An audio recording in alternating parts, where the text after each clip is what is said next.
Alright, what's up everybody? This is a bag of Toenails here. Very strange name, I know. Doing a Unity tutorial for a Flappy Blade bed clone sort of thing. Yeah, a few people asked me recently if I could make them a Flappy Blade clone, and I said yes. So yes, here it is. Let's make it right now. So I'll just start with making a basic sprite, which is going to be a square. I'll just leave that as square for now because it's a generic name.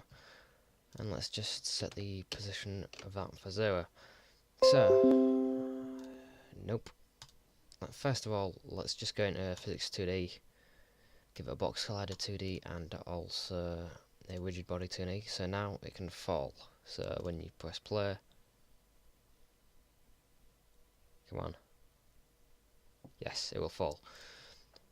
So, that was a bit slow, so just increase the performance of this, turn on continuous, interpolate, and I think that should be pretty good.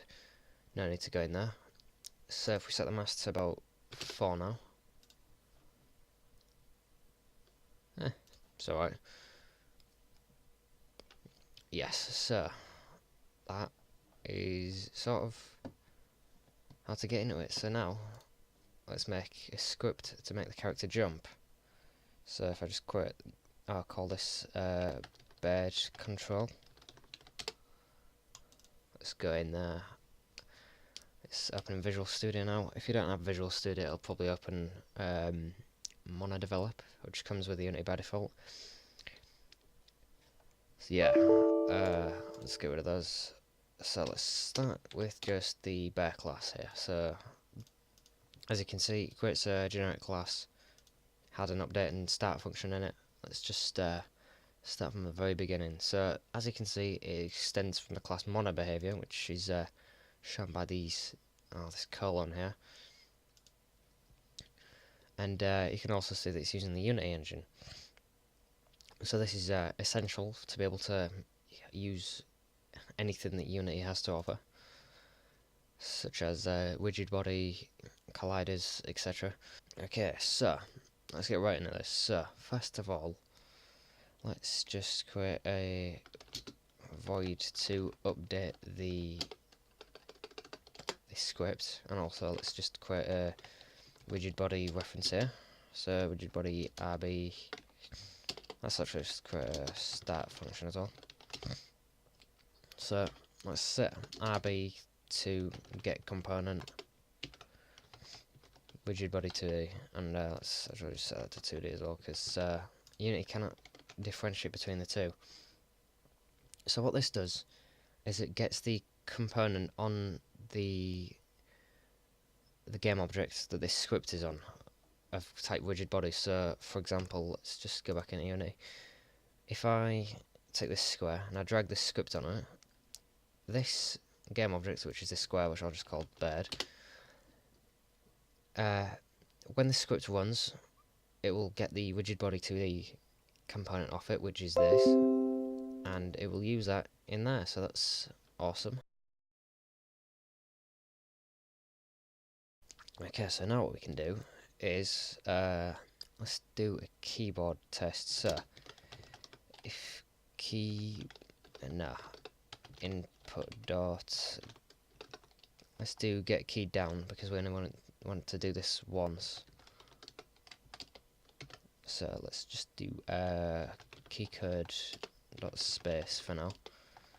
So this is using the input class to determine if a key's been pressed, and it's the first frame of that press. So say if you hold it, it won't run this a million times. It'll only do it once, just the first time that it's activated. So that's a fun feature of Unity. So now let's just rb.add force, and let's also add a public float jump force. So now we can add let's put a new vector 3 or 2 in here, X force we want to be 0, and the Y force we want to add to jump. We want to be jump force. So what this does is it adds a force, as it says, to the x-axis, which our force that we want to give to the x-axis is 0, and the y-axis it will give jump force. So because it's public, the awesome feature about this is that any public variables it can modify within Unity itself. So let's just go in Unity after we save that, and there you can see jump force. So let's just set this to 1000 right now, and let's play this. You can see that whenever I press space, it will add a force of 1000 to the object, which is amazing, although it's not the best game ever. So let's turn up the gravity scale to about 3 to make it more dynamic, and you can see that I can't even get it up there, so let's just change the jump force to about 10,000 as well. And that is a bit too much. How about 3,000?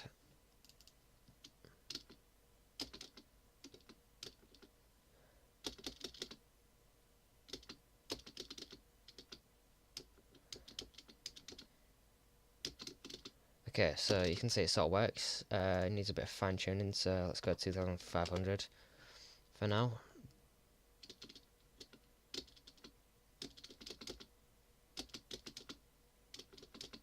And that seems to work. So as well as that, let's also just allow mouse input. So for this you do input dot get mouse button down, and let's just do 0 because we want to do the left mouse button. This is just the index of which mouse button we want to get the input from.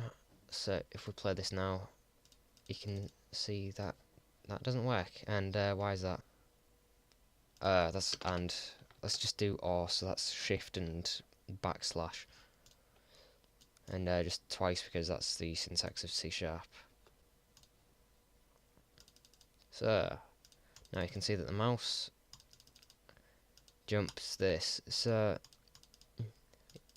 obviously you can't actually see me clicking because I don't have hand cam.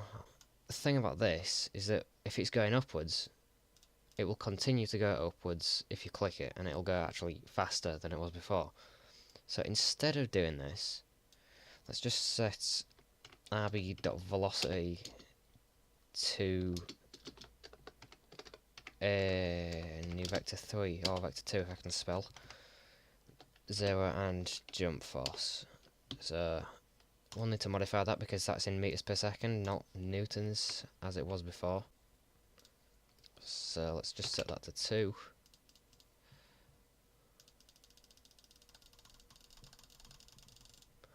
And as you can see, it's a struggle to lift that thing off the ground. So if we set that to maybe 10, that might work better.